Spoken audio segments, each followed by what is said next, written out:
嗱，今日咧我哋起舞咧好榮幸喎，請到職業拉丁舞嘅冠軍同亞軍嚟到去同我哋做個採訪㗎。咁啱啱咧喺進行呢個比賽嘅時候咧，非常激烈，亦都勢均力敵㗎。但係最終都分出咗冠軍同埋亞軍啦。咁咧冠軍咧就係郭志恒老師同埋陳寶欣老師，而亞軍咧就係陳國亨老師同埋羅迪欣老師㗎。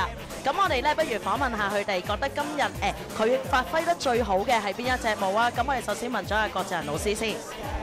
今日我哋發揮得最好係 Rumba， 因為我哋嗰個配合度係 Rumba 最好嘅。咁啊 Bobo 你有冇咩補充啊？我覺得都係今日發揮得最好係 Rumba 咯，因為Rumba 裏邊兩個人嘅磨合，我覺得即係進步咗嘅比之前。咁我哋咧就不如訪問下我哋嘅亞軍啦，就陳國亨老師先。我覺得我今日發揮得最好嘅係 Cha-Cha 同埋 Jive 牛仔舞，因為好開心就係喺度跳嘅時候，觀眾都俾到好多反應我話，咁所以我都好開心，所以覺得呢兩隻發揮得最好。咁啊，羅迪欣老師咧？我都覺得我哋嘅 Jive 同埋 Cha-Cha 會比較好啲啦，因為始終自己嘅速度都係比較優勝啲咯，但係就有好多嘢都要繼續努力啦。咁咧我都見到啦，佢哋啱啱咧發揮得好好嘅兩 pair 嘅實力。咁其實咧我哋作為職業嘅選手咧，都需要去不停改進。咁不如我哋講下大家都覺得需要自己改進嘅係咩地方咧？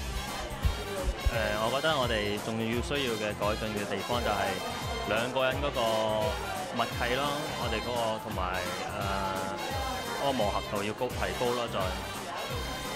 我覺得可能音樂上邊可以有多啲進步空間啦，即係唔止話拍子係啱，即係可以想表達多啲音樂嗰個情感俾觀眾咯，我覺得係啊。OK，咁我哋睇下呢邊咯。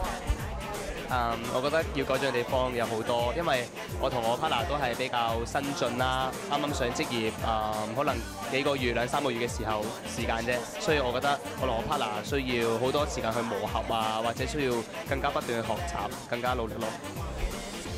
啱啱升咗上職業啦，覺得同業餘跳舞嘅方式有好唔同啦。可能我哋跳嘅時候要比較冷靜啲啦，就唔可以咁活躍咁樣啦，即係可能要抱啲。係啊，佢好興奮啊！咁我哋咧同埋我都想講啦，就嚟緊咧，即係好似啱啱喺上兩個禮拜喺會展咧，咁亦都見到有一啲比較年輕嘅職業選手由業餘轉咗上嚟職業啦。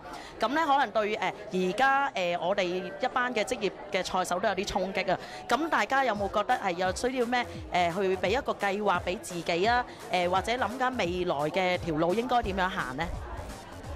我哋其實都一路準備緊去英國嘅集訓，同埋因為 Bobo 佢即係我 partner 啦，佢啱啱畢咗業，喺演藝畢業，咁變咗我哋會多咗時間練習，同埋嚟緊我哋都會多啲比賽去 pick up 我哋自己咯。我覺得即係多咗衝擊咧係好事，即係良性競爭，咁大家互相進步啦。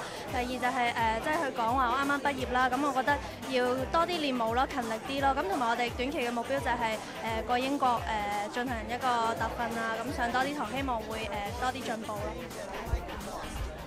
至於我哋話好多唔同嘅對手啊，或者香港唔同好多新進嘅職業，其實我覺得跳舞最緊要係俾自己，我覺得自己不斷進步，同埋加上作為香港嘅賽手，我覺得所有香港嘅人應該要不斷努力向上咯，向可能亞洲啊，衝出亞洲、歐洲，就唔係話淨係單止話望住自己香港嗰幾 pair 對手咯，所以希望香港人一齊努力。我都同佢嘅意見係一樣。佢仍然係好興奮㗎。咁我即係作為而家喺拉丁職業選手嚟講，比較年紀最大嗰個啦。咁其實我好開心見到而家嘅職業選手亦都係越嚟越年輕啦。嗱，即使好似佢哋或者其他幾 pair 職業選手都好年輕，所以咧都希望好開心見到一個咁百花齊放嘅拉丁舞嘅世界啦。咁亦都希望我哋大家香港人香港嘅選手，不論幫職業好，幫拉丁好啦。咁希望大家更加努力啦，好唔好？多謝晒大家接受我訪問，多謝。